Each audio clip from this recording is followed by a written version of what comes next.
আমরা কখনো গর্ব করে বলি না, অহংকার করে বলি না যে আমি এটা করেছি ওটা করেছি, আমি না করলে হতো না, আমি না করলে পেতে না।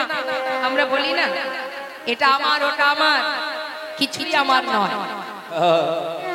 আসার সময় যেমন কিছু আনিনি, যাবার সময় কিছু নিয়ে যাব না। সারা জীবন ভূতের খাটুনি খেটেছি সুখে থাকার জন্য, তাই তো মা? কবে একটু সুখ পাবো তার জন্য কৃষ্ণ বলার বদন পেয়ে, মনুষ্যকুলে জন্ম পেয়ে, সংসারের চিন্তা করতে গিয়ে যার কৃপায় এসেছিলাম মানব দেহ পেয়ে, তার নাম করার সময় আমাদের হলো না।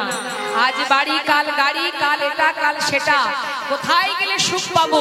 জীবনের শেষ দিন গিয়ে দেখা গেল সুখের জন্য সারা জীবনটা মাটি করেও সুখের কিনারা খুঁজে পাওয়া গেল। ভাবছেন আজ এটা করলে কাল সুখ পাবো, পরশুদিন ওটা করলে তারপরের দিন সুখ পাবো।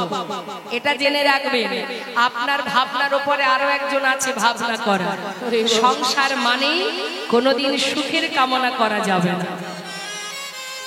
সংসার মানেই কষ্ট। এই ভুলকটি কিন্তু একটা যন্ত্রণা, একটা কষ্ট, সেটা দিয়ে সৃষ্টি। এই ভুলকটা যখন ভগবান সৃষ্টি করেছিলেন, এর মধ্যে শুধু আছে জ্বালা, যন্ত্রণা, কষ্ট, ত্রিতাপ জ্বালা। এই জ্বালা আপনাকে পেতেই হবে মা, মৃত্যুকাল পর্যন্ত। এই ত্রিতাপ জ্বালা তিন রকমের জ্বালা: আধ্যাত্মিক জ্বালা, আদি দৈবিক জ্বালা, আদি ভৌতিক জ্বালা। এই তিনটে জ্বালা থেকে আপনার কোনো নিস্তার নেই। আধ্যাত্মিক জ্বালা আমাদের দেহের জ্বালা। যে কোনো সময় যখন তখন নানাবিধ রোগে আক্রান্ত, তাই না? সারা শরীর ভালো আছে, দাঁতের গোড়ায় যন্ত্রণা হচ্ছে, আপনার মন মানসিকতা সব ওই দাঁতের গোড়ায় আটকে যাবে, তাই তো? জ্বালা আপনাকে পেতেই হবে। পারবেন রোগ মুক্ত হয়ে থাকতে? পারবেন না। তার মানে কি, যেদিন আপনি ফিরবেন সেই দিন পর্যন্ত এই জ্বালা আপনার সঙ্গে থাকবে। এটা আধ্যাত্মিক জ্বালা। আদি ভৌতিক জ্বালা, যে জ্বালা বাবা অপরের কাছ থেকে পাওয়া জ্বালা। আপনি মনে করুন বেশ সুখে আছেন, শান্তিতে আছেন, কিন্তু পার্শ্ববর্তীর জ্বালায় আপনার শান্তি নেই। আপনার আত্মীয় স্বজন থেকে শুরু করে, বাইরের মানুষ থেকে শুরু করে, বিভিন্ন দিক থেকে আপনাকে নানাবিধ জ্বালায় জর্জরিত হতে হবে। আপনার জ্বালা নেই, কিন্তু অন্যের কাছ থেকে পাওয়া জ্বালা আপনাকে একটু একটু করে শেষ করে দেবে। এটাকে বলা হয় আদি ভৌতিক জ্বালা। আর আদি দৈবিক জ্বালা প্রকৃতি থেকে পাওয়া জ্বালা। প্রকৃতি থেকে এই গরম, এই ঠান্ডা, এই ঝড়, এই বৃষ্টি, এই করোনা, এই চলছে একটার পর একটা জ্বালা। এ থেকে মুক্তির কোনো রাস্তা নেই। তাহলে সংসারে আমরা যখন এসেছিলাম, আমরা বলেছিলাম ভগবানকে যে পৃথিবীতে আমাদের মানবকুলে জন্ম দাও। পৃথিবী কত সুন্দর, কত মনোরম, কত আনন্দ, কত সুখ। কিন্তু আসার পরে বুঝেছি মা, এখন আর পালাবার পথ নেই। এই জ্বালা তোমাকে ভোগ করতে হবে, কারণ তুমি ভুলকে এসে গেছো। ভোগ পরিপূর্ণ হবে তারপরে তোমার যাওয়া, তার আগে আর যেতে পারবে না। আসার আগে ভেবেছিলাম বোধহয় এখানে অনেক সুখ আছে, কিন্তু আসার পরে বুঝলাম নেই। সংসার জীবনে কোনো সুখ নেই। সুখ সেখানে যে জন কৃষ্ণ ধনে ধনী হতে পারে, যে জন গোবিন্দ ধনে ধনী হতে পারে, যে জন ভগবানকে ভালোবাসতে পারে। তাই গৌর হরি। আপনি এখন সংসার কর্ম ফেলে এখানে এসেছেন, তো এই যে সুন্দর একটি জায়গায় বসে আছেন আপনারা, আবল বৃদ্ধ বনিতা সবাই আছে। যে দিন মজুরি খাটে সেও বসে আছে, যে মাসে 1 লাখ টাকা রোজগার করে সেও এই আসনে বসে আছে। ভগবানের পরিবারে কোনো ভেদাভেদ নেই, সকলেই এক। আর যতক্ষণ আপনারা লীলা কথা শ্রবণ করবেন, দেখবেন আপনাদের মন মনোভাব, আমাদের ভিতরে জ্ঞান চৈতন্য চেতনা সবকিছু ভুলে গিয়ে যদি মনে প্রাণে লীলা আস্বাদন করেন, তাহলে সংসার কিছুক্ষণের জন্য আপনার জীবন থেকে দূরে সরে যাবে। আর হরিনাম শুনলে, কৃষ্ণ নাম শ্রবণ করলে আপনার কিন্তু সংসার থেকে যদি কোনো কষ্ট পায় তাতে জ্বালা হয়, কিন্তু হরিনাম শ্রবণ করে যদি কোনো জীব দুফোঁটা নয়ন বাড়ি বরিশন করে তাতে জ্বালা হয় না, তাতে শান্তি হয়, তৃপ্তি হয়, আনন্দ হয়, জীবনের অনেক কষ্ট দূরীভূত হয়। তাই মাগো, সংসার বড় যন্ত্রণাদায়ক, এখানে কোনো সুখ নেই। নাম যদি সুখ যদি পেতে হয়, হরিনাম করো। যখনই ভিতরে কোনো কষ্ট কাজ করবে, প্রাণ ভরে হরিনাম করবেন, ভগবানের কাছে যাবেন, প্রভুর সম্মুখে বসে তার গুণকীর্তন করবেন, তার সঙ্গে নিজের মনের কথা বলবেন, দেখবেন শান্তি পাবেন। তাহলে যাকে না দেখে ভালোবাসা যায়, ভরসা করা যায়, সেই হচ্ছে বিশ্ব ব্রহ্মাণ্ডের মালিক, আমাদের জগৎ পিতা। নিতাই গৌর হরি বল। তাই শুধু আমার আপনার মতো নয়, কত বিধর্মী, কত মুসলমান ভক্ত ভগবান বললেন, আমার কাছে তো কোনো জাত নেই, প্রত্যেকটি জীব আমার সন্তান, যে কুলেই জন্ম নিক না কেন, জন্ম হোক যথা তথা, কর্ম করো ভালো। তুমি যদি কর্মটা সঠিক করতে পারো, অবশ্যই তুমি ভগবত কৃপা লাভ করতে পারবে। তার প্রমাণ, একটা নোংরা জায়গাতেও যদি তুলসী বৃক্ষ জন্ম নেয়, সেই তুলসী পত্র দিয়ে ভগবানের সেবা হয়। কিন্তু অনেক যত্ন সহকারে যে ফুল ফোটানো হয়, গোলাপ ফুল, আর পাকের মধ্যে ফোটে কি পদ্ম ফুল।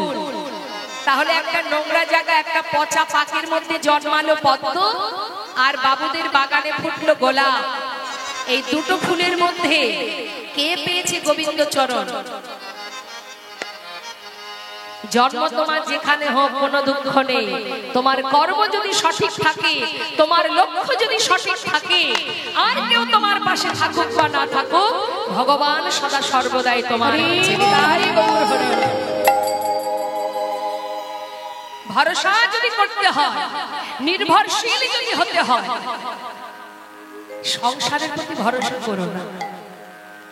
নির্ভরশীল হতে গেলে একমাত্র গৌর চরণকে সার করো, তার চরণকে নিজের সম্পদ মনে করো, হরিনাম সার করো, আর কিছু করতে হবে না।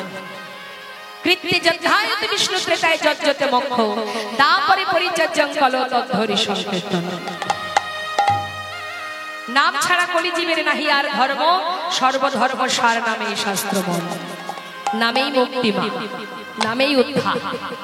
জেনে রাখবেন, নাম ছাড়া আমাদের আর উদ্ধারের কোনো রাস্তা নেই। হরিনাম তো করাই যায়।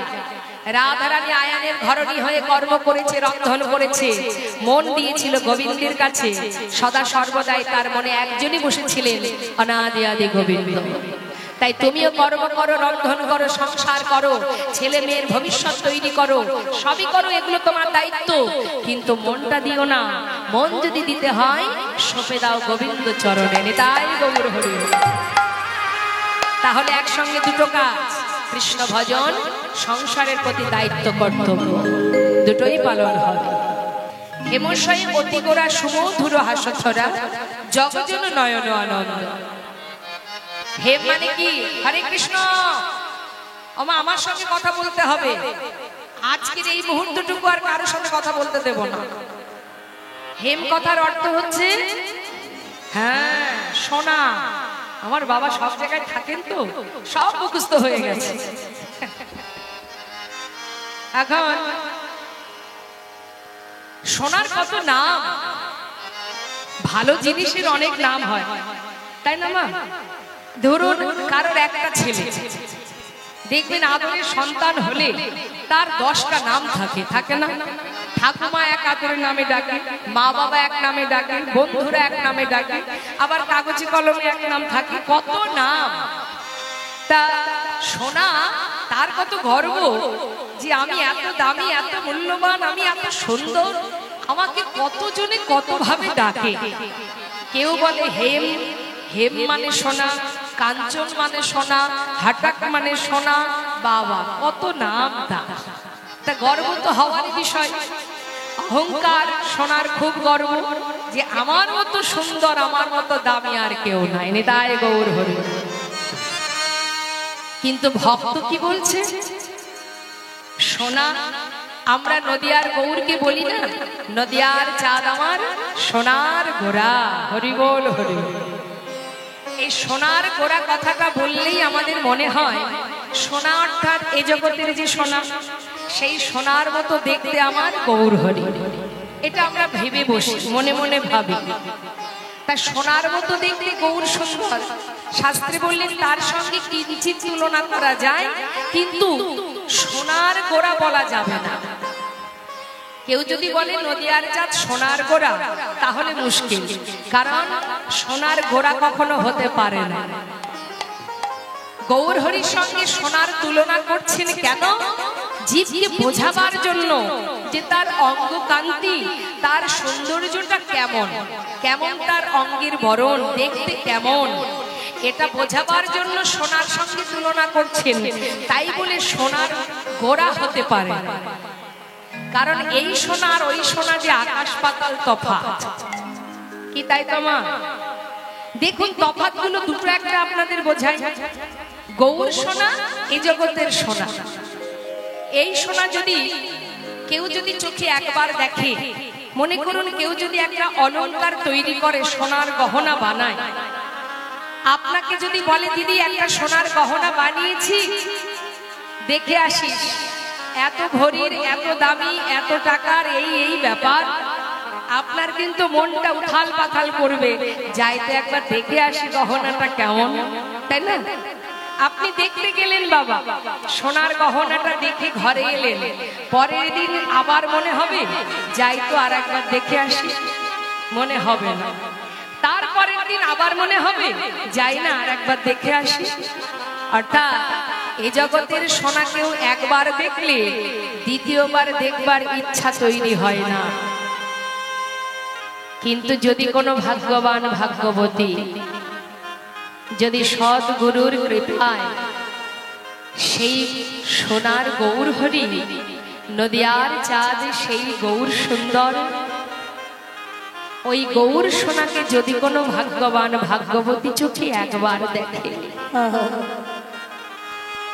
সে আর সেই গৌর হরির কাছ থেকে নয়ন আর ফেরাতে পারবে। হরি বল, হরি বল। সেই রূপ, সেই নয়নে, সেই বদনে, সেই অঙ্গ কান্তি যদি কোনো জীব একবার দেখতে পায়, সে আর ঘরে ফিরতে পারবে না, তার আর সেখান থেকে নয়ন সরবে না। রাধারানী বলেছিলেন, জানিস সখী, আমার মধুর অঙ্গের যেদিকে তাকাস না কেন, যে অঙ্গে দেখবি, যে জায়গায় লক্ষ্য দিবি, সেখান থেকে নয়ন আর অন্য কোথাও যাবে না। কেউ যদি তার চরণে নয়ন দেয়, সেইখানেই তার দৃষ্টি আটকে যায়। কেউ যদি নয়নে নয়নে দেয়, সেখানেই তার দৃষ্টি আটকে যায়। যেখানেই তাকাবি সেখানেই তো দৃষ্টি আটকে যাবে, আর তুই নয়ন ফেরাতে পারবি না। এমন অপরূপ রূপ, যে রূপ দেখে ত্রিভুবন ভুলে যায়। স্বয়ং গোবিন্দ একদিন নিজের রূপ দেখে নিজেই ভুলে গিয়েছিলেন। ভগবান কৃষ্ণচন্দ্র, শাস্ত্রে বললেন, কৃষ্ণের মাধুর্যের আশ্চর্য এক বল, কৃষ্ণ আদি জীবগণ করায় চঞ্চল। শুধুমাত্র আমার আপনার মতো সাধারণ মানুষ নয়, ভগবান নিজেও একদিন নিজের রূপ দেখে পাগল হয়েছিলেন। কিভাবে জানেন মা? একদিন বৃন্দাবনের ব্রজের অলিতে গলিতে গোবিন্দ আমার যাচ্ছে হাঁটতে হাঁটতে, হঠাৎ এক ব্রজবাসীর বাড়ির দেওয়ালে মণি খচিত আছে। সেই মণি খচিত দেয়ালে হঠাৎ করে তার রূপটা সে দেখতে পেয়েছে। নিজের রূপটা দেখা মাত্রই তিনি স্থির হয়ে গেলেন। এক দৃষ্টিতে সেই রূপ মাধুর্যময়, সেই করুণাময় গোবিন্দের রূপটা দর্শন করছে স্বয়ং গোবিন্দ। সেই রূপ মাধুর্য দর্শন করে এক দৃষ্টিতে তাকিয়ে মনে মনে ভাবছে, এ কি রূপ, এত সুন্দর, এমন অপূর্ব রূপ মাধুর্য, এমন রূপের মানুষ এই বৃন্দাবনে আছে। আমি মনে করি আমি বোধহয় বেশি সুন্দর, কিন্তু আজ এই মানুষটিকে দেখে মনে হলো যে আমার থেকে সুন্দর এই বৃন্দাবনে আরো একজন আছে। কি অপূর্ব রূপ! এই রূপের মানুষটিকে দেখে আমার মন যে বড় চঞ্চল হয়ে গেল। যদি একটা বার ওই মানুষটাকে বুকে জড়িয়ে ধরতে পারতাম। গোবিন্দের নিজের ছবি দেখে নিজেই পাগল। ওই মানুষটাকে ধরার জন্য তিনি যখনই ছুটতে যাবে, এমন সময় পিছন থেকে বিশাখা সখী হাতটা চেপে ধরেছে, চেপে ধরে বলছে, হে গোবিন্দ দাঁড়াও দাঁড়াও দাঁড়াও। কি ব্যাপার? বলি পাগলের মতো কোথায় ছুটছো? বিশাখা, দেখুন বিশাখা একমাত্র পারে গোবিন্দকে স্পর্শ করতে। গোবিন্দকে স্পর্শ করতে কে? শুধুমাত্র বিশাখা সখী। বিশাখা সখী হাতটা চেপে ধরে বলছে, শ্যামনগর পাগলের মতো কোথায় যাচ্ছ? বিশাখা দেখো কি অপূর্ব সুন্দর, কি অপূর্ব রূপ। জানো বিশাখা, এতদিন ভেবেছিলাম আমি বোধহয় সুন্দর, কিন্তু আজ এই রূপের মানুষটাকে দেখে আজ আমি বুঝেছি যে আমার থেকেও সুন্দর এই বৃন্দাবনে আরো কেউ আছে। জানো, ওই মানুষটাকে একটি বারের জন্য ধরবো বলে আমি ছুটে যাচ্ছি। একবার বুকে জড়িয়ে ধরতে চাই। দাঁড়াও। হে গোবিন্দ,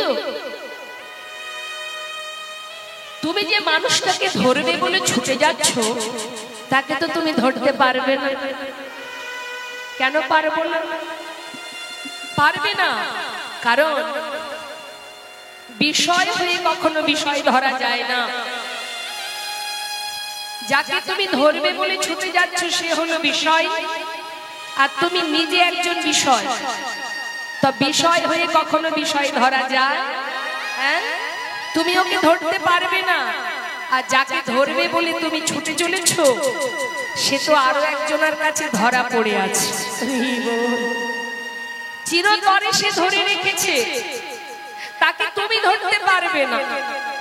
ধরে রেখেছে এমন রূপের মানুষটাকে কে ধরে রেখেছে? বলো না, বলো না বিশাখা, কে ধরেছে? আমি একবার তার কাছে গিয়ে চোখের দেখা একবার দেখবো, তারপরে আমি চলে আসবো। গোবিন্দের কথা শুনে বিশাখা বলছে, আর কে? ওই রূপের মানুষটাকে ধরে রেখেছেন আমাদের বৃষভানু রাজ নন্দিনী প্রেমময়ী রাধা রানী। তাই তুমি ওকে ধরতে পারবে না। বিলম্ব না করে গোবিন্দ ছুটতে ছুটতে যাচ্ছে রাধা রানীর কাছে। ছুটতে ছুটতে যাচ্ছে আর ডাকছে,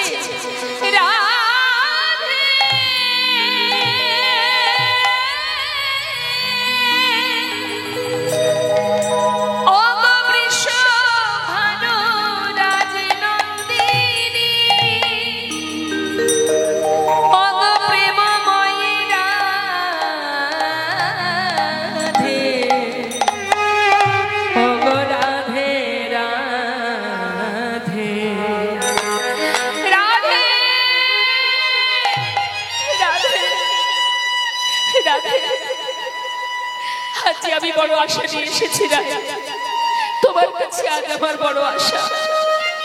বধূ, তোমাকে আজ এত চঞ্চল দেখাচ্ছি কেন? কি হলো তোমার? আর আমার কাছে এসেছো আশা নিয়ে? আমার তো কিছু নেই। যদি তুমি আমার কাছে কিছু চাও আমি দেব কি তোমায়? দেবার মতো তো আমার কাছে কিছু নেই, সবই তো আমি তোমায় দিয়ে দিয়েছি। তাহলে কি তোমার আশা? রাধে, পথে আসবার সময় একটা মণিখচিত দেয়ালে এক রূপের মানুষ দেখেছি। তাকে দেখে আমার মনে বড় বাসনা, আমি তাকে একবার বুকে জড়িয়ে ধরব। আমি তাকে ধরবার জন্য যখনই ছুটে যাই, বিশাখা ছুটে এসে আমার হাতটা চেপে ধরে বলল, তুমি ওকে ধরতে পারবে না, তাকে নাকি তুমি ধরে রেখেছো। রাধে, সেই অপূর্ব রূপের মানুষটি তোমার কাছে বাধা। তুমি যে ভাগ্যবতী রাধে, শুধু একটি বার তাকে বাইরে আসতে বলো, একবার তাকে বাহিরে নিয়ে এসো। আমি সেই মানুষটাকে চোখে একবার দেখব, দেখেই আমি চলে যাব। বলো না রাধে, আমার এই মনোবাঞ্ছা তুমি পূর্ণ করবে? রাধে রাধে মৃদু মৃদু হাস, মৃদু মৃদু হাসছে আর বলছে, বধূ মণিখচিত দেয়ালে এক অপরূপ রূপের মানুষ দেখেছো তুমি, আর তাকে ধরবে বলে এসেছো। কিন্তু বধূ, তুমি বিষয় হয়ে কি করে বিষয় ধরবে? আগে তোমাকে আশ্রয় করতে হবে। আশ্রয় করো, তবেই তুমি বিষয় পাবে। রাধে, তাই যদি হয়, তোমার কাছে যখন সে বাধা আছে, আমি আর কাকেই বা আশ্রয় করব?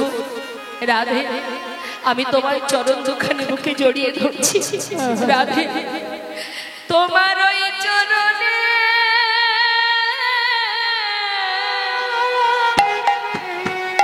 আমায় আশ্রয় দাও গো। তোমার ওই চরণে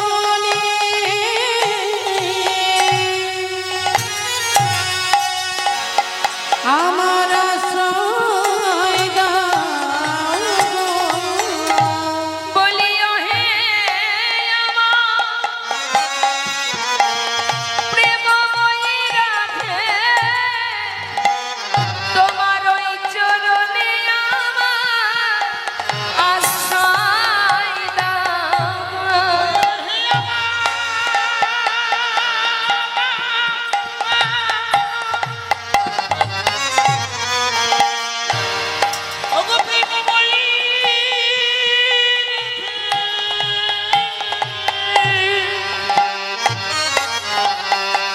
তোমার ওই চরণে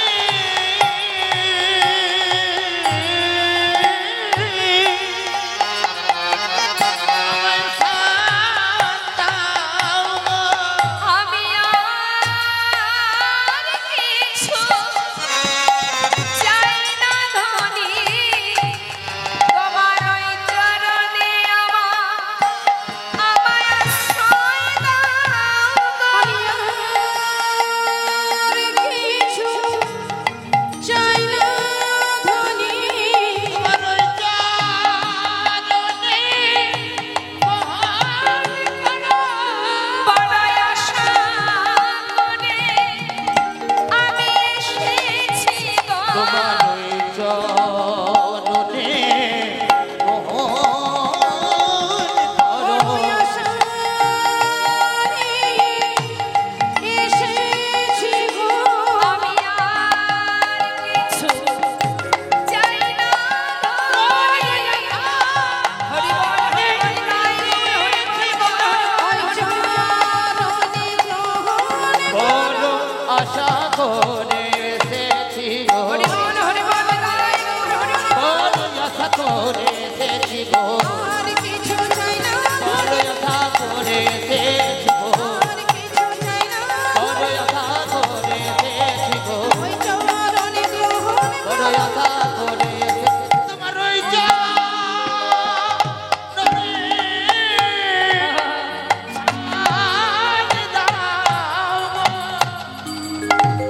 স্বয়ং ভগবান নিজের রূপে নিজে মুক্ত হয়ে রাধারানীর চরণ আশ্রিত হয়েছিলেন, সেই রূপের মানুষটাকে ধরবে বলে।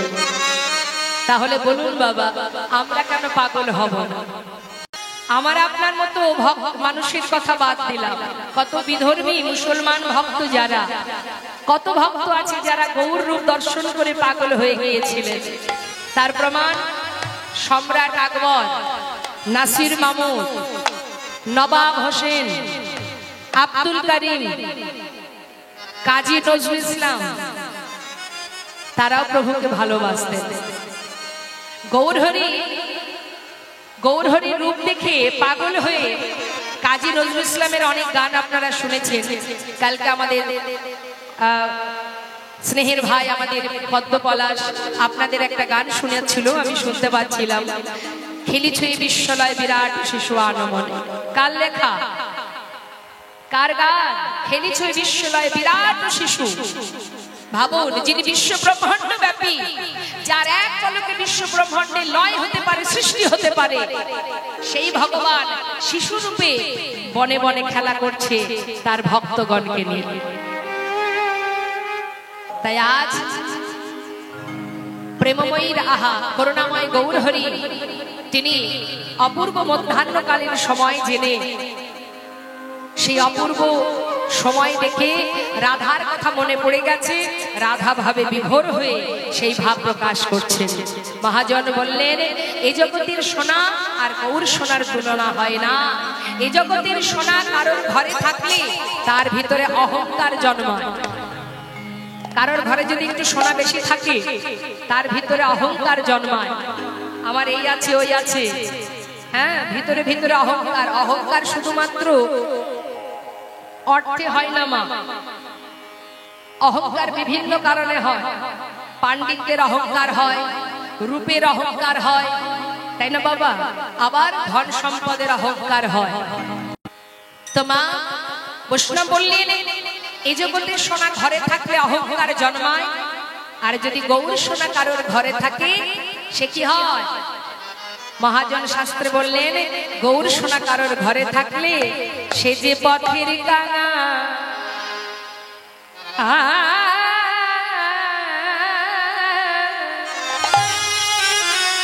কাঙাল হয়ে যায় গো।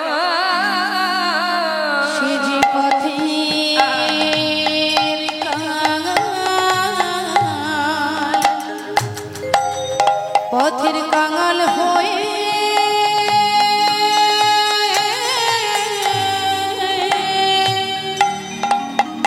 কাঙাল হয়ে যায় গো।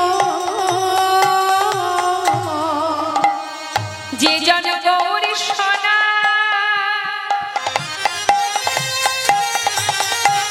ভালোবাসিতে জানে, সে জন পথের কাঙাল হয়ে যায় গো। যেদিন আমার গৌর সোনা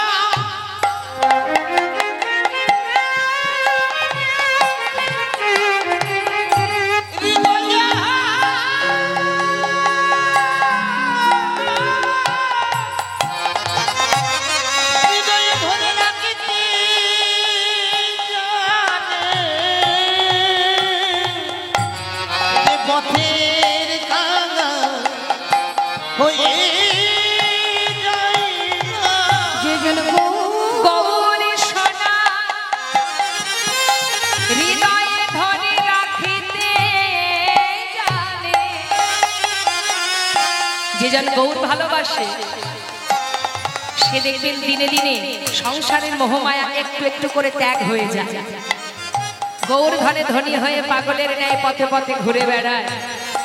সমাজ দেখি বলে, দেখ দেখ বড় কাঙাল, বড় অসহায়। কিন্তু জেনে রাখবেন মা, যেজন স্বাদের 3 তলায় বসে আছে, এসি ঘরের মধ্যে দিন কাটাচ্ছে, প্রকৃতভাবে যদি কেউ কাঙাল থেকে থাকে সেই জনই কাঙাল। কারণ একদিন তার বলতে যা কিছু আছে সর্বস্ব ছিনিয়ে নেবে আর তাকে পথের ভিখারি করে দেবে। আর যেজন গৌর ধনে ধনী, কৃষ্ণ ধনে ধনী হতে পারে, তার বড় প্রমাণ সুদামা। সারা জীবনে পথে পথে ভিক্ষা করে দিন কাটিয়ে অবশেষে দ্বারকায় ভগবানের সোনার সিংহাসনে সুদামা বসেছিলেন, যার স্বর্ণের প্রাসাদ বানিয়ে দিয়েছিলেন ভগবান। তাহলে ধনী কে জগতে? সে যে মহাধনে ধনী হয় গো, সে যে পথে পথে কেঁদে বেড়ায়। মহাধনী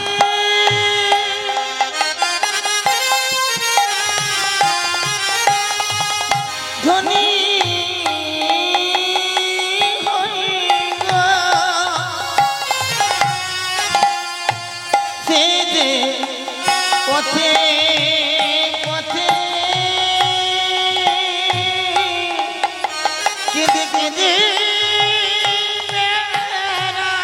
বলে গৌরী কৃপা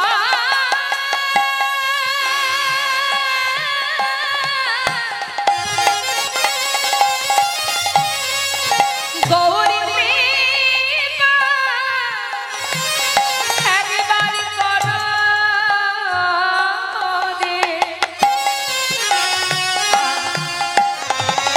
সে যে পথে পথে ঘুরে পথে পথে ঘুরে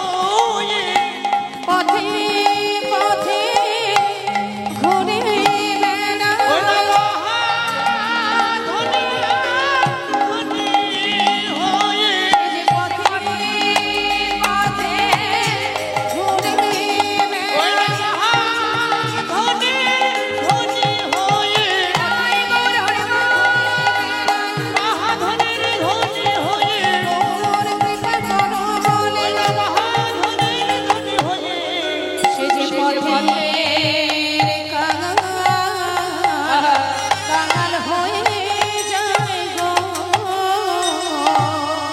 যারা তাই শাস্ত্রী মহাজন বললেন এই জগতে সোনার সঙ্গে গৌর সোনার তুলনা হয় না। হেমশয় অতি গোরা সুমধুর হাসথরা জগজন নয়ন আনন্দ আহা জগজন নয়ন আনন্দ ওই না জগজন আজ নয়ন আনন্দ সে যে জগজন নয়ন আনন্দ যারে দেখলে প্রাণে হয় আনন্দ সে যে জগজন নয়ন আনন্দ জগজন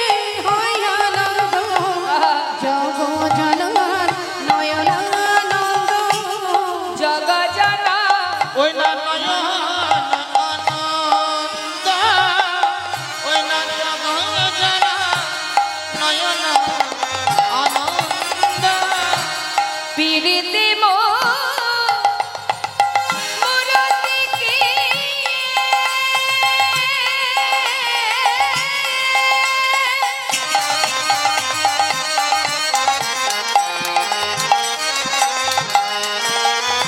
ওমা আমাদের গৌর হরিকে বলছেন পীড়িতির মূরতি মানে প্রেমের মূরতি আমার গৌর হরি ওরে নাগরী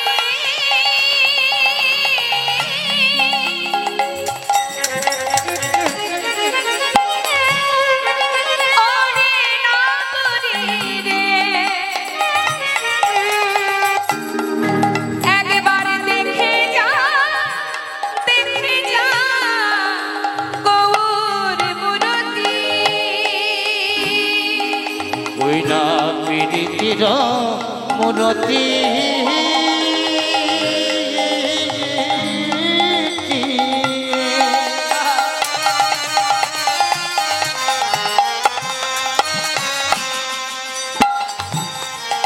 ওরে সজনীরা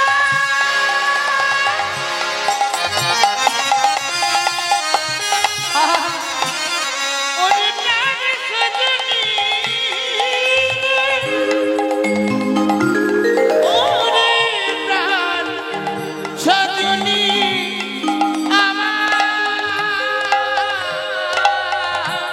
হরি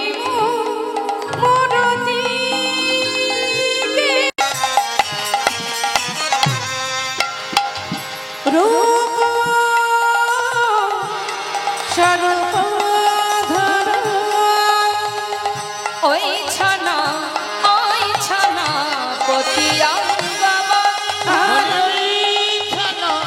ওই ছানা পতি দেখো দেখো আমার প্রেমের মূরতি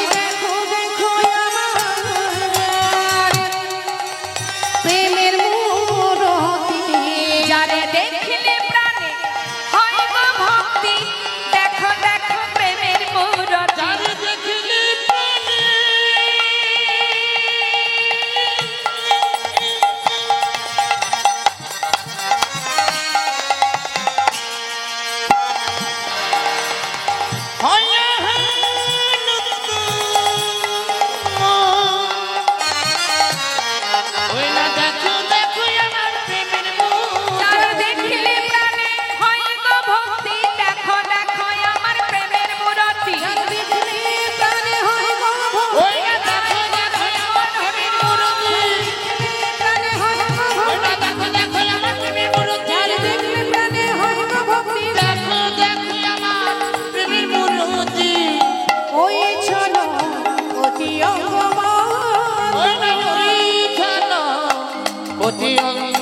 বন্ধ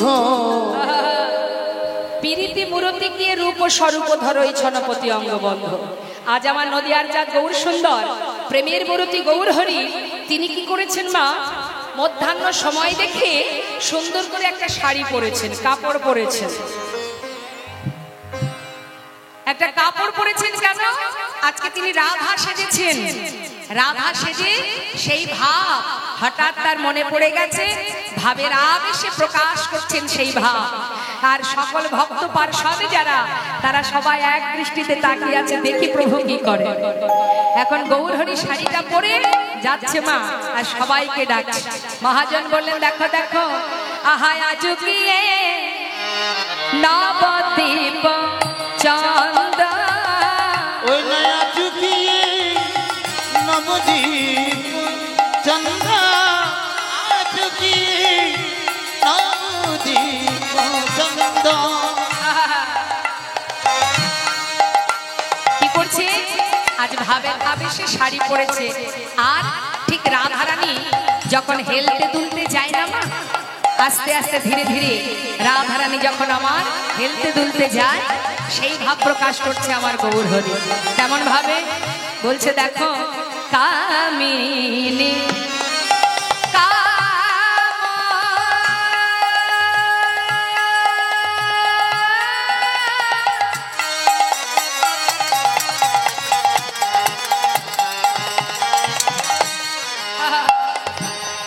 কামিনী মানে রাধারানী, ওই দেখো কামিনী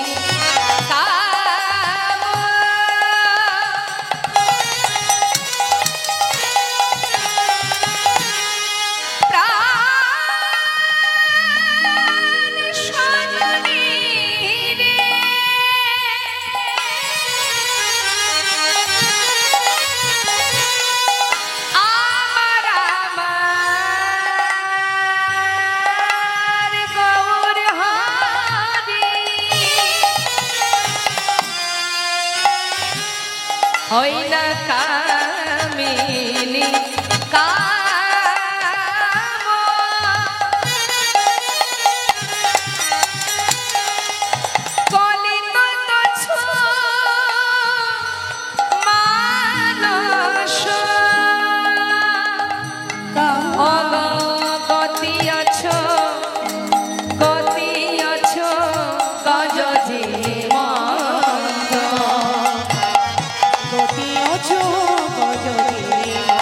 ওই না গতিও চু গজে বন্ধ, গতিও চু গতি জনমন্ধ।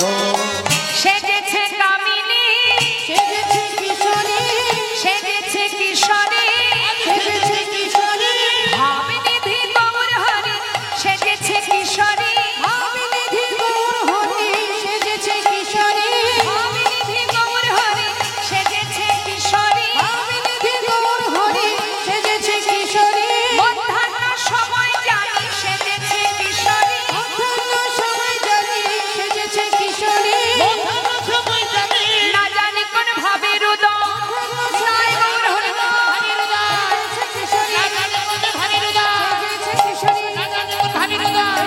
সেজেছে কিশোরী, ওই না সেজেছে কিশোরী। আহা গতি অছ গজজিরি মন্দ, গতি ওছু গজজিরি মন্দ। ওই না গতিও চু গজে বন্ধ, গতিও চু গজে বন্ধ। আহা, আজ রাধানী ভাবে ভাবিত হয়ে গৌরহরি আমার একবারে সুন্দর করে শাড়ি পরে হেলতে দুলতে যাচ্ছে সেই ভাবে। মহাজন বললেন, দেখো দেখো মাঝ দিনহি পুনা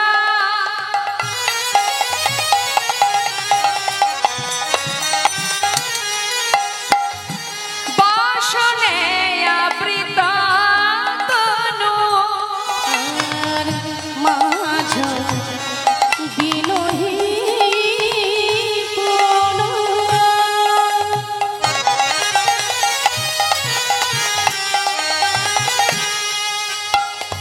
বসনে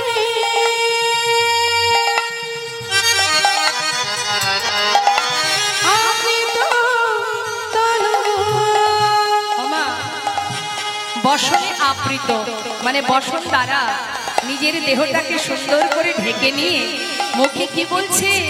বলছে কহতহি পূজা বসন, কহতহি পূজা বসন।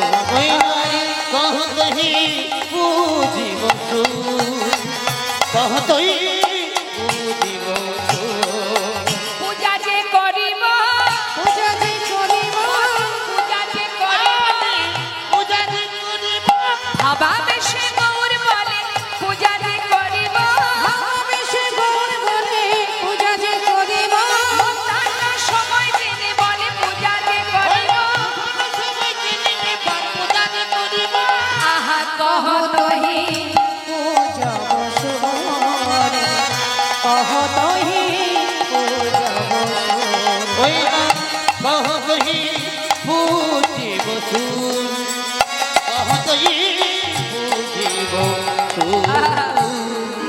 মুখে বারবার বলছে তোরা কে কে যাবি আয়, মধ্যাহ্ন সময় হয়েছে, সূর্য পূজায় যাব মোরা। প্রভু আমার সুন্দর করে শাড়ি পরে রাধা ভাবে বিভোর হয়ে ডাকছে। অষ্টসাত্ত্বিক ভাবে হৃদয় হয়েছে মা। কম্প পুলক ঘাম সর্বঙ্গ অনুপম নয়নাহি জলে পরিপ। আজ প্রভু অষ্টসাত্ত্বিক ভাবে রাধা ভাবে বিভোর হয়ে পথ ধরে যাচ্ছে। কেমন ভাবে যাচ্ছে একটু শুনুন তাহলে।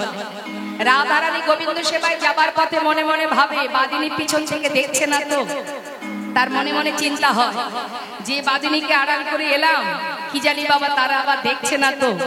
তাই পথে যেতে যেতে বারবার রাধা রানী আমার ঘোমটার আড়াল দিয়ে পিছন দিকে তাকিয়ে তাকিয়ে দেখে যে আমি যে যাচ্ছি কেউ দেখতে পাচ্ছে কিনা। তার সেই ভাবটা আজ আমার গৌরহরি প্রকাশ করছে। কেমন ভাবে? বাম ভোজয়, মানে বা হাতে ঘোমটা দেয়া, বাম ভোজয় বসনে মুখ ঝাপই, বাম ভুজয় বসনে মুখ ওই ঝাপই, না বাম ভুজয় বসন মুখ ঝাপই বাম ভুজয় বসনে মুখ ঝাপই। বাম নয়নে ঘন চাই গো, বাম নয়নে ঘন চাই গো, বামে নয়নে ঘন চাই বাম নয়নে ঘন চাই। যাচ্ছে কিন্তু বারবার পিছন দিকে দেখছে। আর কি বলছে? কেউ দেখিল নাকি হে, দেখিল নাকি হে দেখলো না ওই না বাদিনীর গণ তারা দেখলো নাকি হে দিদি গঞ্জরা তো দেখলো নাকি হে, সূর্য পূজায় যাব মোরা, কেউ দেখিল নাকি ওই না সূর্য পূজায় যাব মোরা কেউ দেখিল নাকি হে বাম নয়নে ঘন চাই, বামে নয়নে ঘন চাই চাই গো বামে নয়নে ঘন চাই চাই গো বামে নয়নে ঘন চাই গৌরহরি লীলা দর্শন করে যে মহাজন এই পত্রে লিখেছেন মা, সেই মহাজন করজোড়ে প্রভুর চরণ স্মরণ করে বলছে, এ রাধা মোহন অগ চিতে অভিলাষ, আহামরি হে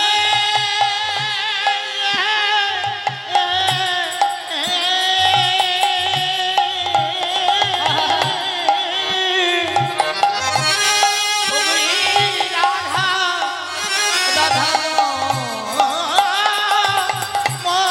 মোহন ওই নাচিতে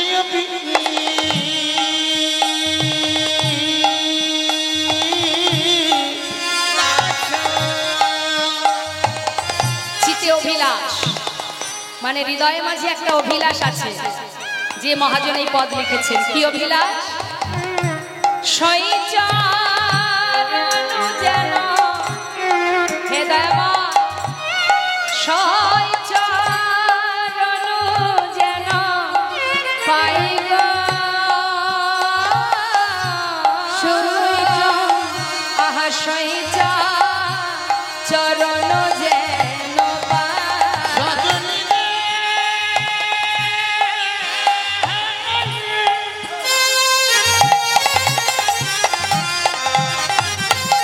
শিখা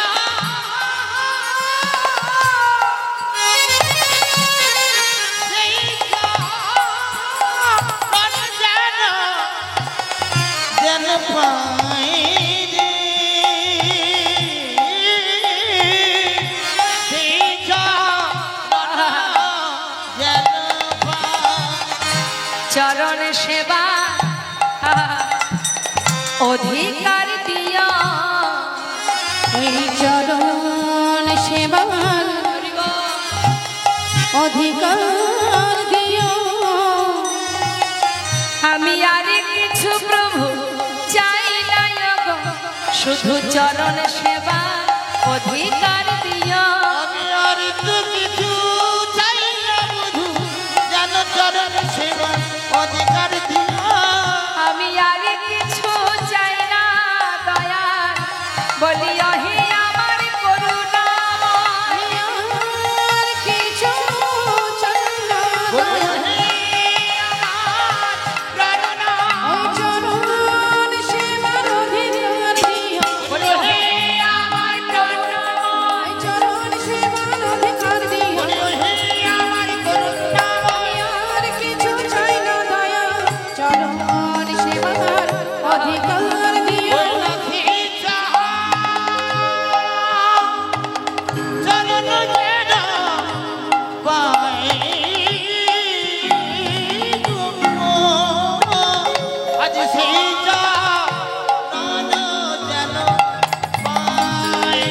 জনিতায় জয় গৌর। মহাজনী পদাবলী দিয়ে গৌর কথা শ্রবণ করলাম। ভগবান সেই সূর্য পূজা প্রকাশ করলেন, গৌর হরি প্রকাশ করলেন নদিয়ার মাঝে। এবার আমরা চলে যাব বৃন্দাবনে রাধারানী কিভাবে সূর্য পূজায় গিয়ে গোবিন্দ দর্শন করেছিলেন। চলে যাব সেই লীলা সাধনে শ্রীধাম বৃন্দাবন ধামে। সবাই মিলে একবার উলুধ্বনি হরিধ্বনি করে নি, তাই গৌর হরি বল, হরি বল, হরি বল।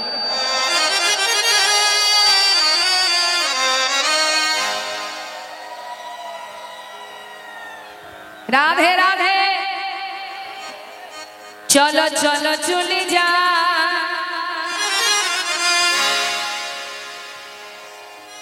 ওই মাকে একটু ডেকে দিই, ঘুমাচ্ছে। রাত্রে ঘুমাবো, দুপুরে ঘুমাবো, তাহলে জাগবো কখন? আমার ঘুম আসছে, আমার এখানে আসো, অনেক জায়গা আছে, শুয়ে পড়বে। ঘুমালে কিন্তু জানেন তো কালকে যে লীলাটা হয়েছিল, চন্দ্রাবলী যখনই ঘুমিয়ে পড়েছিলেন তখনই গোবিন্দ রাধার কুঞ্জে গিয়েছিলেন। ঘুমানো ঘরে কিন্তু ভগবান থাকে না। ঘুমিয়ে থাকলে 3 ঘন্টা এখানে লীলা হবে, কিচ্ছু কিন্তু ঢুকবে না কানে, তাই তো? আমাদের যে 10 ইন্দ্রিয়, ইন্দ্রিয়গুলোকে সচেতন করে রাখতে হবে, সচ্ছল করে রাখতে হবে। আপনি যদি আপনার ইন্দ্রিয়গুলোকে, এই যে চোখ কান সব যদি বন্ধ হয়ে যায়, তাহলে হরিনাম ঢুকবে? হ্যাঁ, সমস্ত ইন্দ্রিয় দিয়ে ভগবানের সেবা দিতে হয়, তাই তো? এখন যে আপনারা এখানে বসে আছেন, এখানেও কিন্তু সেবা কাজই চলছে। যদি বলেন কিসের সেবা হচ্ছে, পেট তো ভরছে না, এটা তো পেট ভরার নয়, এটা আমাদের দেহের সেবা নয়, এটা আমার সেবা। আমার মানে আমার আত্মার সেবা। সেবা যখন করতে বসেন, কেউ যদি মাঝপথ থেকে থালাটা কেড়ে নেয়, রাগ হয় না? নেই তো, রাগ হয়ে যায় তো। তাহলে এখন আপনারা বসেছেন পরমাত্মার সেবা। পরমাত্মা মানে কি? পরমাত্মা মানেই কিন্তু আমি। পরমাত্মা মানে আমি। এই দেহটার আমি নয়, এই দেহের মৃত্যু আছে, আমার মৃত্যু নেই। আমি আজ দাঁড়িয়ে আছি, প্রভু আছেন তাই আমি আছি। যেদিন আমি এখানে থাকবো না, এই দেহে থাকবো না, এই দেহটা নষ্ট হয়ে যাবে, কিন্তু আমার কোনো মৃত্যু হবে না। তাই আমি মানে পরমাত্মা, আমি মানে সূক্ষ্ম আত্মা। আর এখানে সেবা হচ্ছে কার? পরমাত্মার সেবা। হ্যাঁ, আমি মানে সাক্ষাৎ, আমি মানে চৈতন্য, আমি মানে ভগবান। এই যে সাক্ষাৎ চেতনা, এই চেতনাটা কার? তিনি দিয়েছেন, তাই আমি পেয়েছি। তারই শক্তি এটা, এটা তারই শক্তি। তিনি যেদিন পারবেন আবার কেড়েও নেবেন। তাই সাবধান, ঘুমালে হবে না। ঘুমানোর জন্য অনেক সময় পাবেন। তুলুন দেখি হাত সবাই মিলে।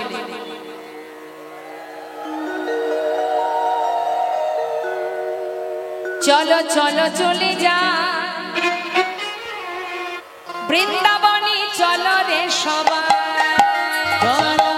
চলো চলে যাও বৃন্দাবনে চলো রে সবাই চলো চলো চলে যাই চলো চলে যাই বৃন্দাবনে চলো রে সবাই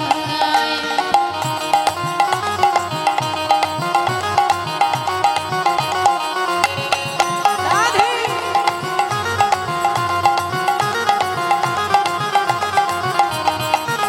আহা চলো চলে যাই চলো চলে যাই বৃন্দাবনে চলো রে সবাই একবার চলো চলে যাই চলো চলে যাই বৃন্দাবনে চলো রে সবাই আহা শ্রীমতীর সাথে লয়ে তাই নাকি শ্রীমতীর সাথে লয়ে হোলি খেলেছে খেলায় চলো চলে যাই বৃন্দাবনে চলো রে সবাই চলো চলে যাই বৃন্দাবনে চলো রে সবাই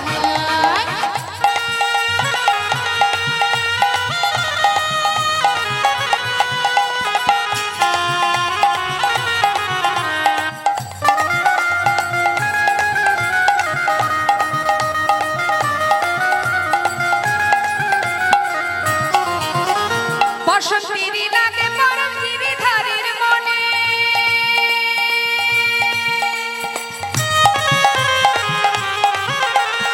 আগের রঙে খেলে হরি রাধা রানীর সনে বসন্তের লাগে পরশ গিরিধারের মনে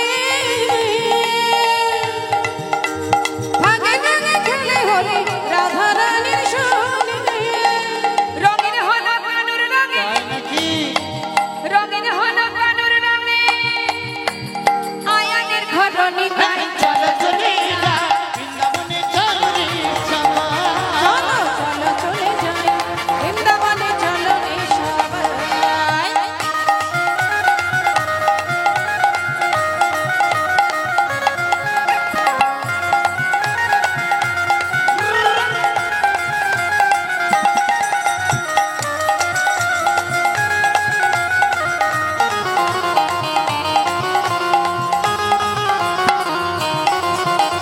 কেমন খেলা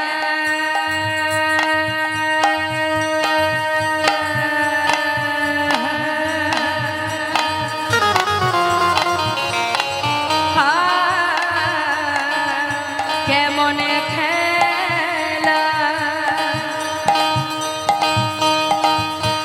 কেমন খেলা আহা কেমন খেলা আহা কেমন খেলা খেলে আমার মদন মোহন মদন মোহন প্রেমের রঙে রাঙায় হয় অবলারি মন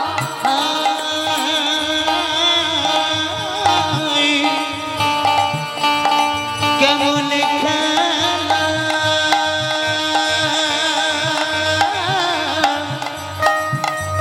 কেমন খেলা কেমন খেলা খেলে আমার মদন মোহন প্রেমের রঙে রাঙায় হয় অবলার মন।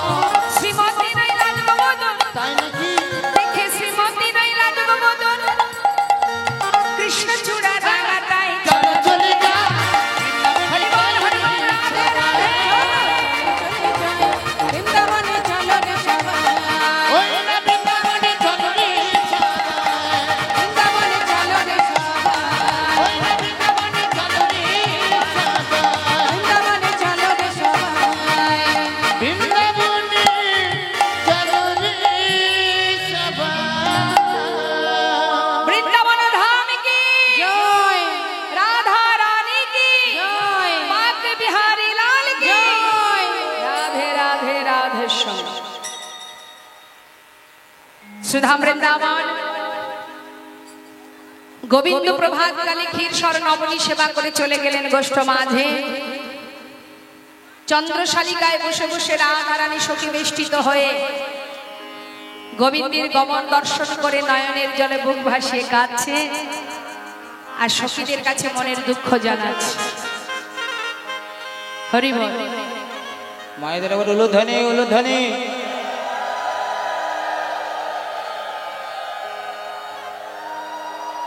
বাবা প্রেমময়ী রাধা রানী গোবিন্দকে ভালোবেসে তার সারা জীবনের কষ্টটা একবার অনুভব করুন মা।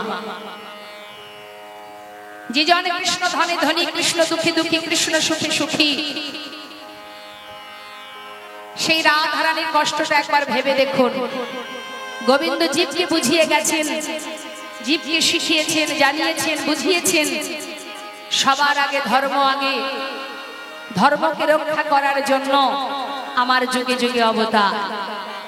আমি এসেছি যুগে যুগে ধর্মকে রক্ষা করবার জন্য, জীবকে রক্ষা করবার জন্য। রাধারানী সারা জীবন একদিন দুদিন নয়, শত বৎসর হারা হয়েছিলেন গোবিন্দকে। সেই প্রেমময়ী রাধারানী তথা শ্বাসে প্রশ্বাসে, নিঃশ্বাসে প্রশ্বাসে গোবিন্দ ছাড়া আর কিছু জানতেন না। আমরা শুধু আমাদের কষ্টটা মনে করি মা, একবার ভেবে দেখুন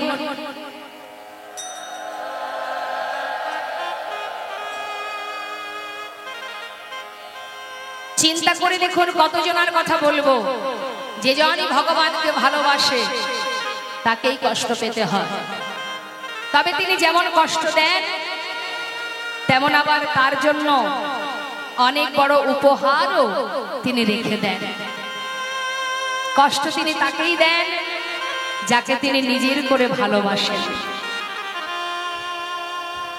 ছোট্ট 5 বছরের শিশু, 5 বছরের একটি বাচ্চা ছেলে যার নাম প্রহ্লাদ, এই ছোট্ট 5 বছরের ছেলেটি গোবিন্দকে ভালোবাসতো বলে তার কষ্টটা একবার ভেবে দেখুন তো। নিজের পিতা তাকে মারতে চেয়েছিল, একবার নয় বারবার চেষ্টা করেছে। রক্ষা করেছে কে? বিপদ ভঞ্জন মধুসূদন। কত কষ্টের কতজনার কথা বলবো মা। মা যশোমতী বিশ্ব ব্রহ্মাণ্ডের মালিককে নিজের সন্তান রূপে কোলে পেয়েছিলেন।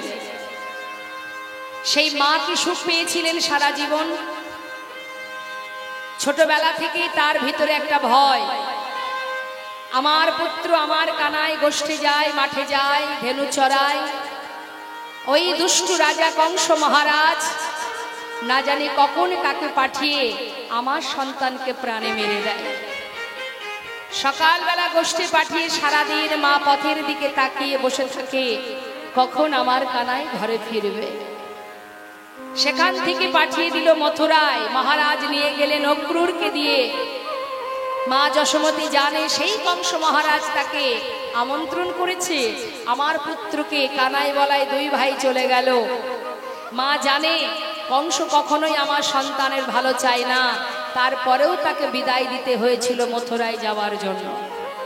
চিন্তা করে দেখুন, কোন সন্তানকে প্রাণে মারবে এমনই চিন্তা ভাবনা নিয়ে সন্তানকে যদি সেই ব্যক্তি নিয়ে যায়, আপনি কি ছাড়তে পারবেন? সে কষ্ট কতটা একবার অনুভব করুন।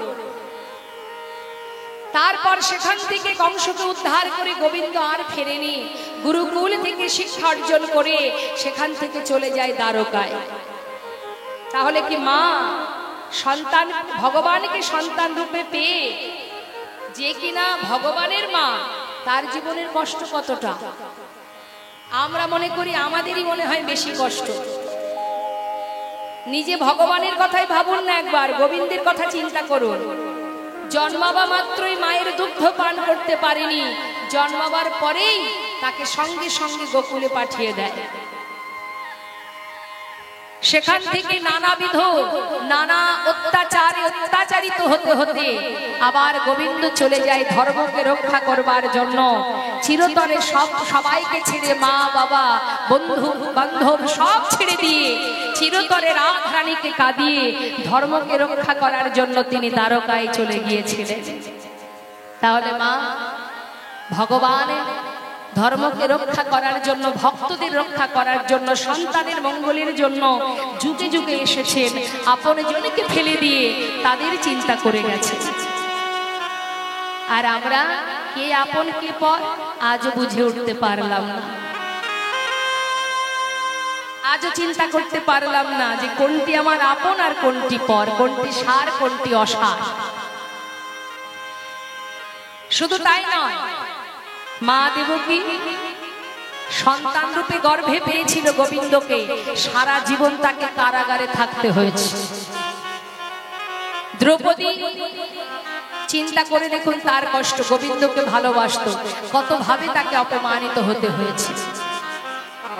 এই রকম কতজনের কথা বলবো, সবার কষ্টের কথা একবার ভাবো, তাহলে বুঝতে পারবেন যে এই যে কষ্টটা শুধু আমার আপনার নয়, প্রত্যেকেরই আছে, সকলেরই আছে। কেউ বলতে পারে, কেউ পারে না বাবা, কেউ প্রকাশ করে, কেউ করে না। মানে কেমন জানেন তো, ওই একটা ঘটনা মনে পড়ে গেল। আগেকার সময় নতুন জুতো পায়ে পড়লে কি হতো? ফোসকা পড়তো না? লোকে দেখতো বাবা কি সুন্দর জুতো, রাগও হতো তার। আপনার পায়ে ভালো জুতো, দুর্গা পূজা, নতুন জুতো পরে আপনি হাঁটতে হাঁটতে যাচ্ছেন, পায়ের উপরে ফোসকা পড়েছে। এখন না হয় দামি দামি কোম্পানি আছে, পায়ে কোনো সমস্যা হয় না, কিন্তু আগেকার সময় নতুন জুতো পরলেই ফোসকা পড়তো। কিন্তু অপর ব্যক্তি দেখে মনে মনে হিংসা করত, কি সুন্দর জুতো কিনেছে, জামা কিনেছে, কিন্তু আপনার যে কি জ্বালা হচ্ছে সেটা আপনি বুঝতে পারছেন। প্রতি পদক্ষেপে জ্বালা হচ্ছে। অপর ব্যক্তি মনে মনে ভাবছে, বাবা কত টাকার জুতো কিনেছে, কি সুন্দর জুতো কিনেছে, তার মনে হচ্ছে যে কত সুখে সে, কিন্তু আপনি তো বুঝছেন যে আপনার প্রতি পদক্ষেপে যন্ত্রণা হচ্ছে, তাই না? কিন্তু এই যন্ত্রণা কাউকে বলার মতো নয়। এক পা করে ফেলবেন আর কষ্ট পাবেন, প্রতি পায়ে পায়ে কষ্ট, কিন্তু কাউকে বলতেও পারবেন না যে আমার কোথায় কষ্ট হচ্ছে। ঠিক তদ্রূপ আমাদের ভিতরেও কষ্ট আছে, প্রত্যেকেরই আছে, কেউ বলতে পারে, কেউ পারে না। তাই কষ্ট পেয়ে কখনো ভগবানের প্রতি অসন্তুষ্ট হওয়ার কিছু নেই, কারণ ভগবান তাকেই কষ্ট দেন, আবার তার জন্য তিনি অপেক্ষায় থাকেন। হরিদাস ঠাকুরের কথা ভাবুন, প্রভুকে ভালোবাসতো বলে সারা জীবন কত কষ্ট পেতে হয়েছে।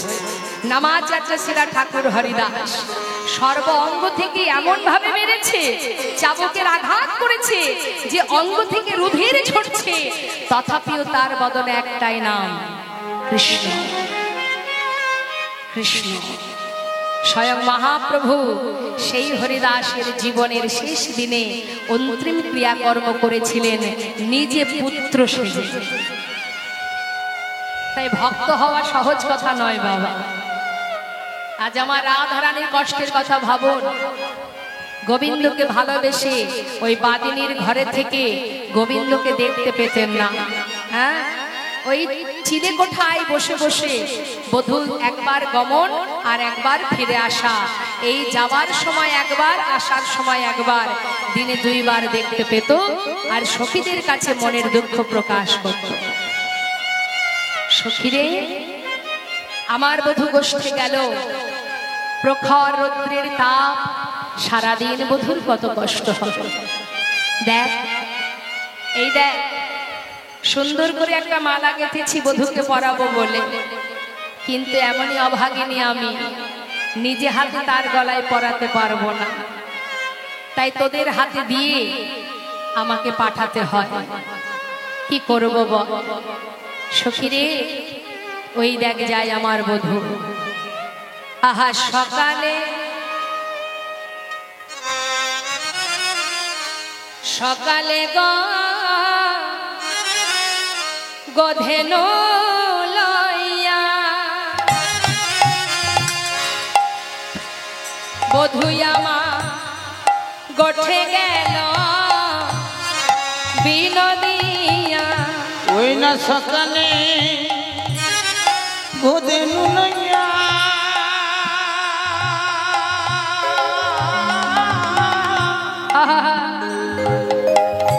সুখী রে, ওই না গঠে গেল বিনোদিয়া। ওরে দিয়া সিংহা, আহা দিয়া সিংহা, সিংহা বেনুর নিশানে রে, দিয়া সিংহা বেনুর নিশান।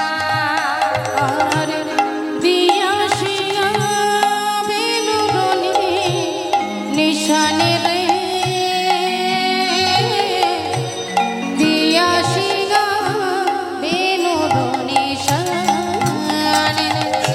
সিংহা বেনু বাজাতে বাজাতে যাচ্ছি গোবিন্দ গোষ্ঠে, আর রাধারানী দুঃখ করছে। সখীরে, কি বলবো তোর কাছে? শোন শোন, ওরে দেখ দেখ, আমার বধূ গোষ্ঠী গেল বটে, কিন্তু আমার ভাগ্যে হলো না। ওরে গুরুজনা আঙ্গিনাতে, ঘরে আমার গুরুজন, আমি তো যেতে পারলাম না। ওরে না পারিলাম আমি বাহির হতে। সখী রে গুরুজনা আঙ্গিনাতে আমি না পারিলাম ওই বাহির হতে।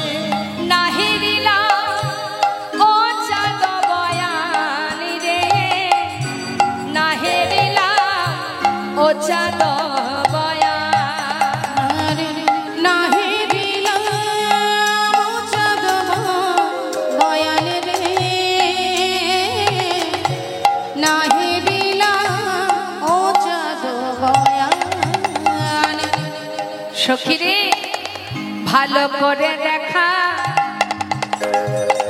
আমার হলো না রে, ভালো করে দেখা আমার হলো না রে। ওরে দেখবো বলে নয়ন দিলাম বটে, কিন্তু ভালো করে দেখা হলো না রে। আমি দেখিব বলে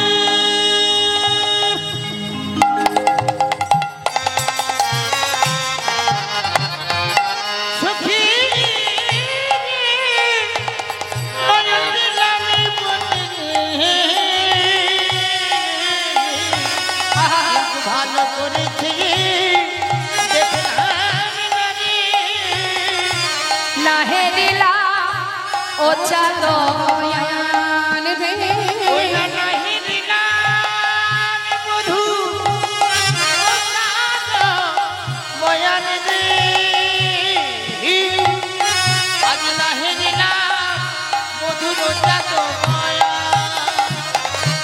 শ্রীমতী রাধারানী দুঃখ করছে। সখীরে সুন্দর করে মালা গেঁথেছি বটে, কিন্তু কেমন করে বধূকে পরাবো বল, এখন আমার কি বা উপায়।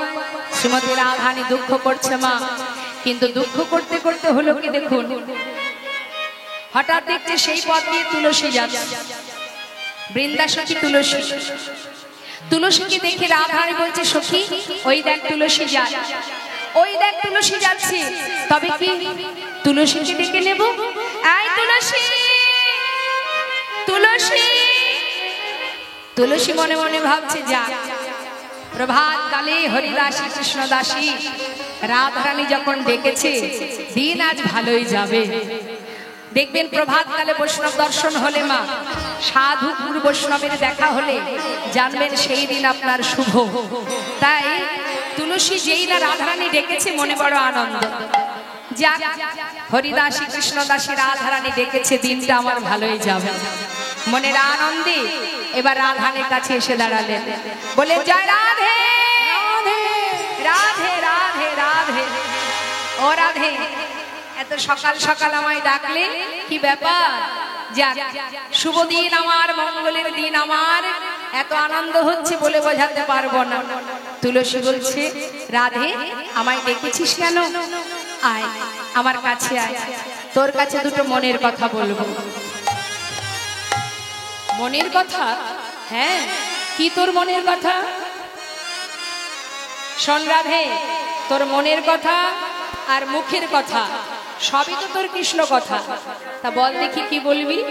এবার শ্রীমতী রাধারানী আমার তুলসীকে পাশে বসিয়ে তার কথা বলছে। কি বলছে?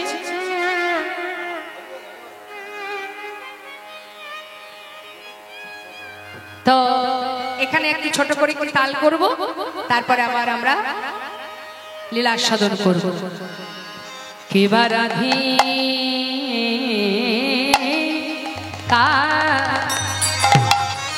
রাধিকা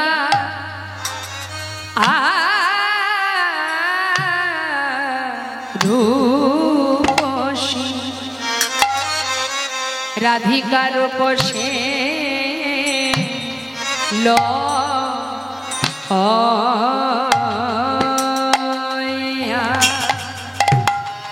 লইয়া তুলসী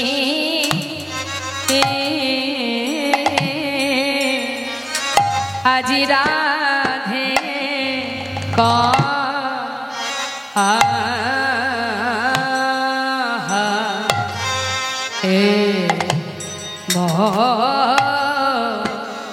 মধুর কহে মধুর কথা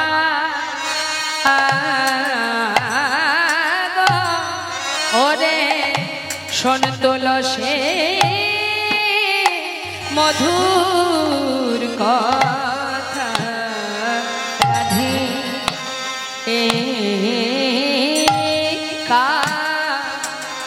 রাধিকা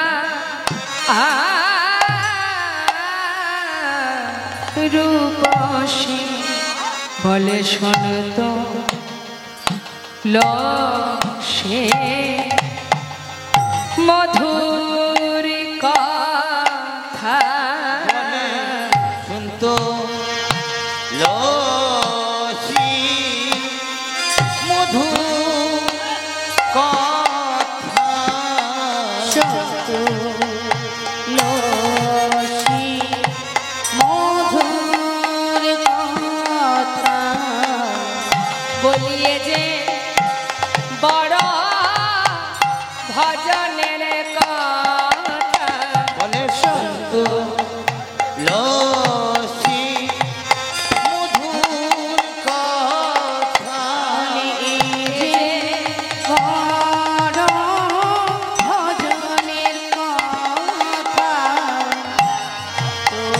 লসি মধুর কথা শুনিলে জুড়া সকল ব্যথা শুনতো লসি মধুর কথা বলিয়ে যে বড় ভজনের কথা বলে শুনতো লসি মধুর কথা শুনিলে যাইগা সকল ব্যথা শুনতো লসি মধুর কথা ওরে মধুর কথা মানে কৃষ্ণ কথা শুনতো লসি মধুর কথা বলে যে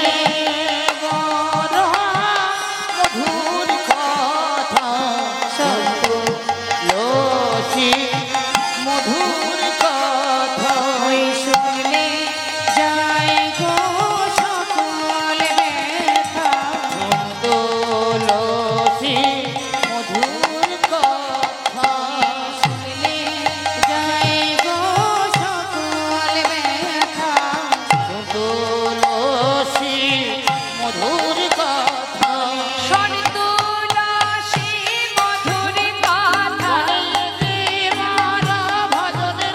ওরে শোন তুলসী মধুর কথা আহা শুনিলে যাইগো সকল ব্যথা তাই মধুর মধুর কথা এই যে বড় ভজনের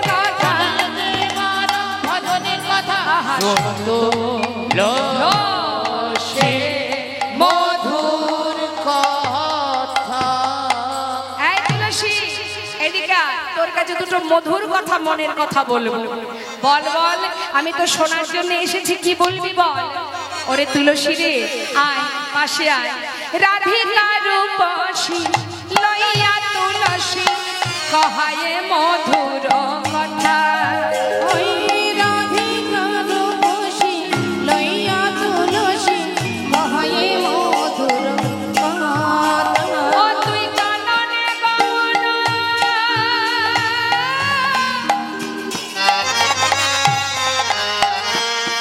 ওরে তুলসী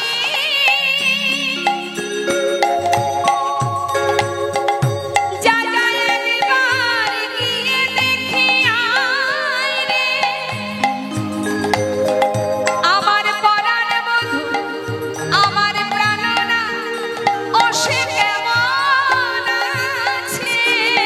একবার দেখিয়া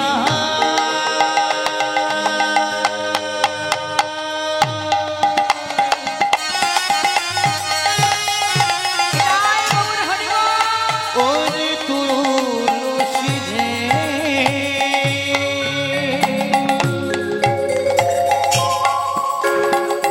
আমার প্রাণনাথ কেমন আছে একবার গিয়ে দেখে আইরে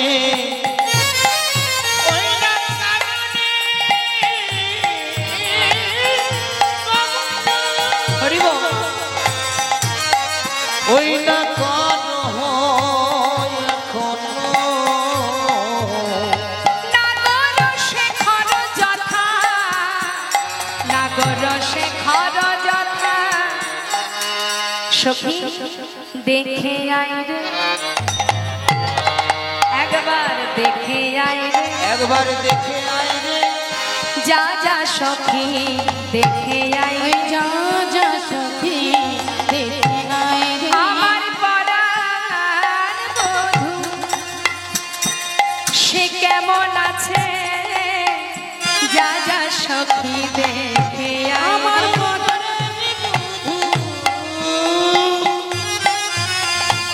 সে কেমন আছে একবার দেখে আইরে আমার মন কি বলছে জানিস আমার বধূ ভালো নেই আমার বধূ যদি ভালো থাকবে তাহলে আমার মন কেন এমন আকুল বিকুলি করবে আমার মন বলছে ভালো নেই হরি বল হরি বল সখী রে আমার মন বলছে ভালো নেই দেখুন মা রাধা কৃষ্ণ একই আত্মা দুই দেহ ধরে আত্মা তো তাদের একটা তাই গোবিন্দ কষ্ট পেলে তিনি জানতে পারেন আবার তার কষ্ট হলে গোবিন্দ জানতে পারেন বলছে তিনি যদি ভালোই থাকবেন আমার মন কেন কাঁদবে জানা সখী একবার দেখে আয় না সে কেমন আছে আমার মন বলছে সে ভালো নেই সখী রে যা তাই বলছে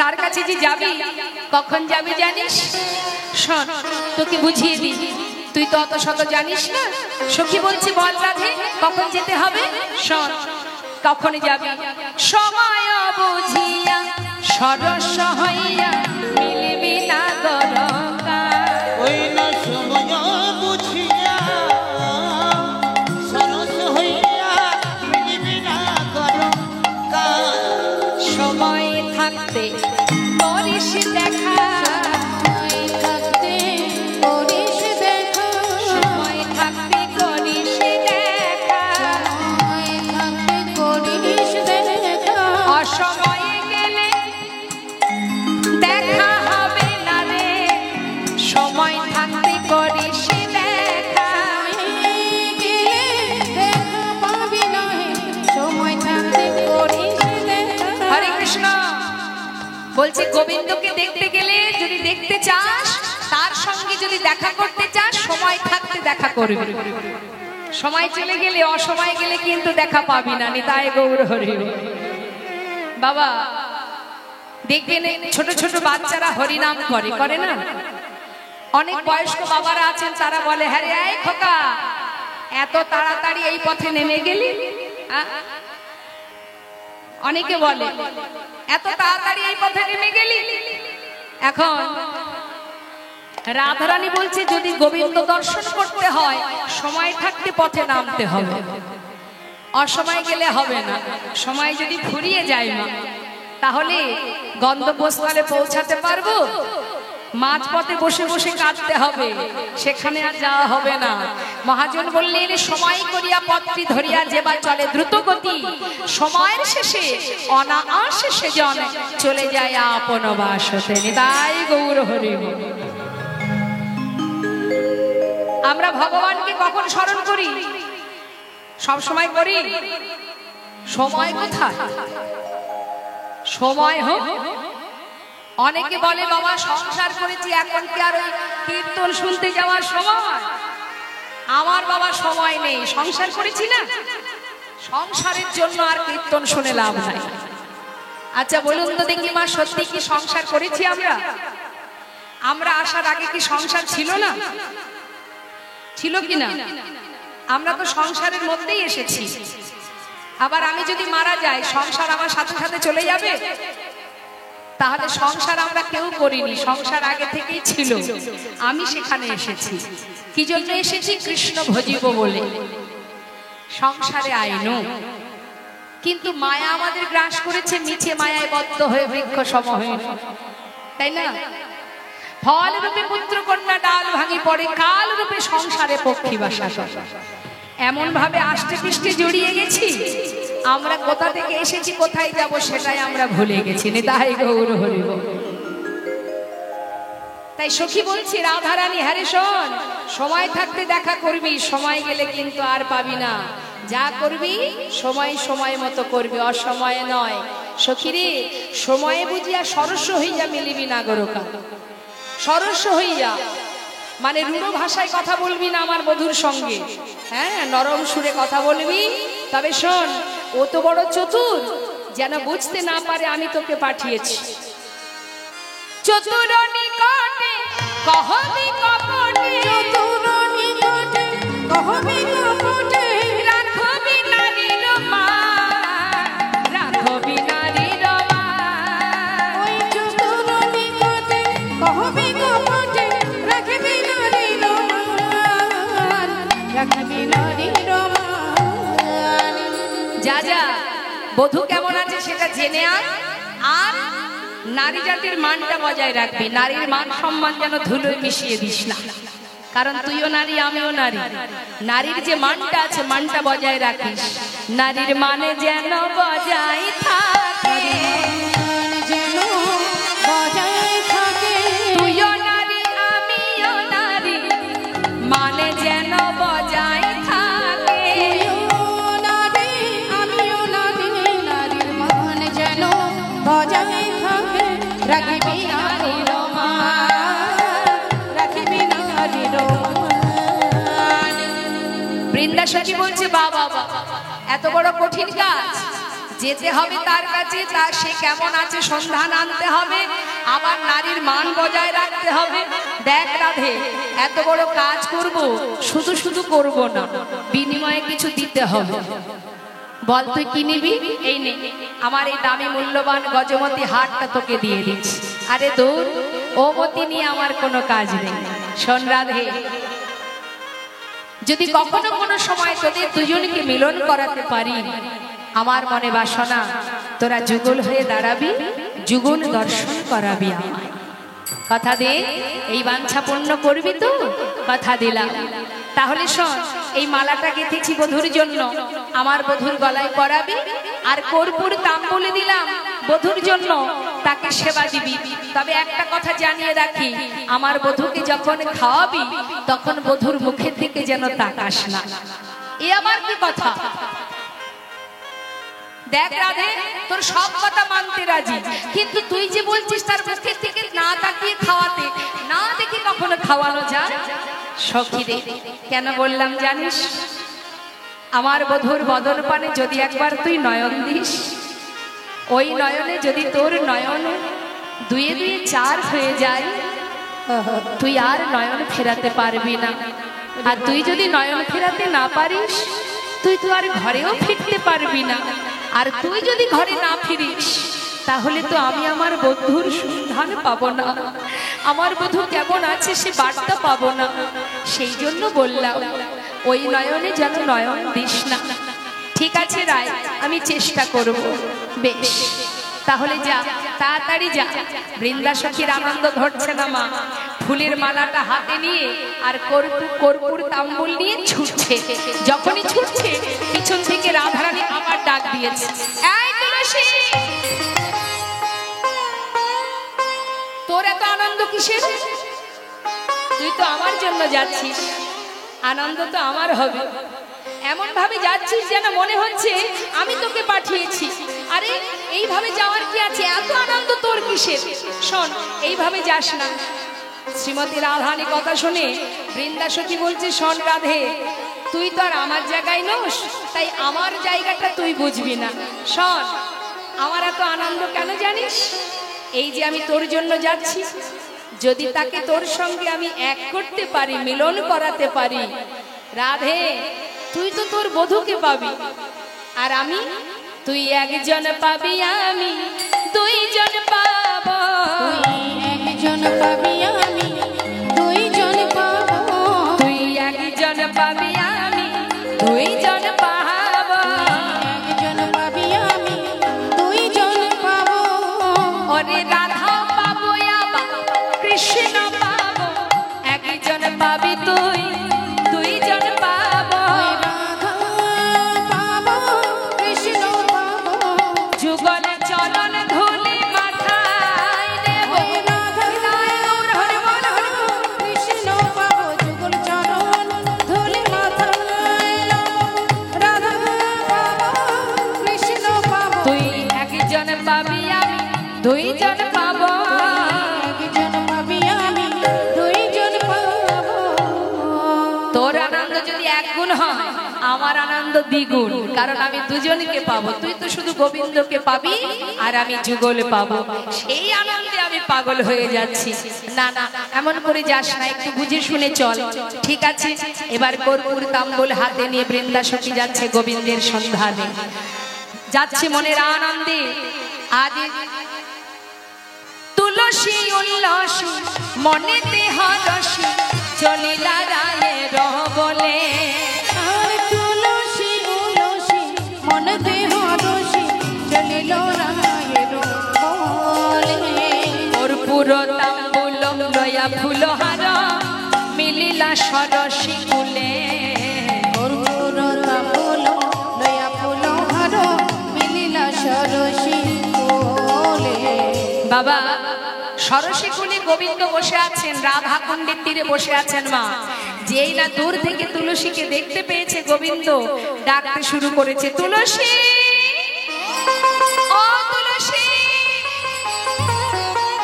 মনে মনে ভাবছে, হাতে একটা ফুলের মালা, নিশ্চয়ই আমার জন্য রাধারানী পাঠিয়েছে। তুলসী, তুলসী মনে মনে বলছে, শ্যামনগর ডাকো ডাকো। ডেকে দেখো, ডাকার কত জ্বালা। গোবিন্দ তাড়াতাড়ি করে তুলসীর নিকটে এসে দাঁড়িয়ে বলছে, ও তুলসী, কখন থেকে ডাকছি, শুনতে পাচ্ছ না? আরে কতক্ষণ ডেকেছো গো? অনেকবার, অনেকবার, 10 বার। কখন থেকে ডাকছি? 10 বার হলো, তাহলে 20 বার। শ্যামনগর, কষ্ট হচ্ছে? 20 বার ডেকে ক্লান্ত হয়ে গেছো? তুমি 20 বার ডেকে যদি ক্লান্ত হয়ে যাও, একবার ভেবে দেখো তো গোবিন্দ, জগতের জীব যে তোমাকে সারা জীবন ধরে ডাকছে, কই তুমি তো তাদের ডাক শুনতে পাও না? বলো, কেন শুনতে পাও না তাদের ডাক? তুলসী, কথা দিলাম, সারা জীবন নয়, কোন ভক্ত যদি ডাকার মতো একবার ডাকে, আমি তার ডাকে সাড়া দেব। তা বেশ, কেন ডাকছো বলো?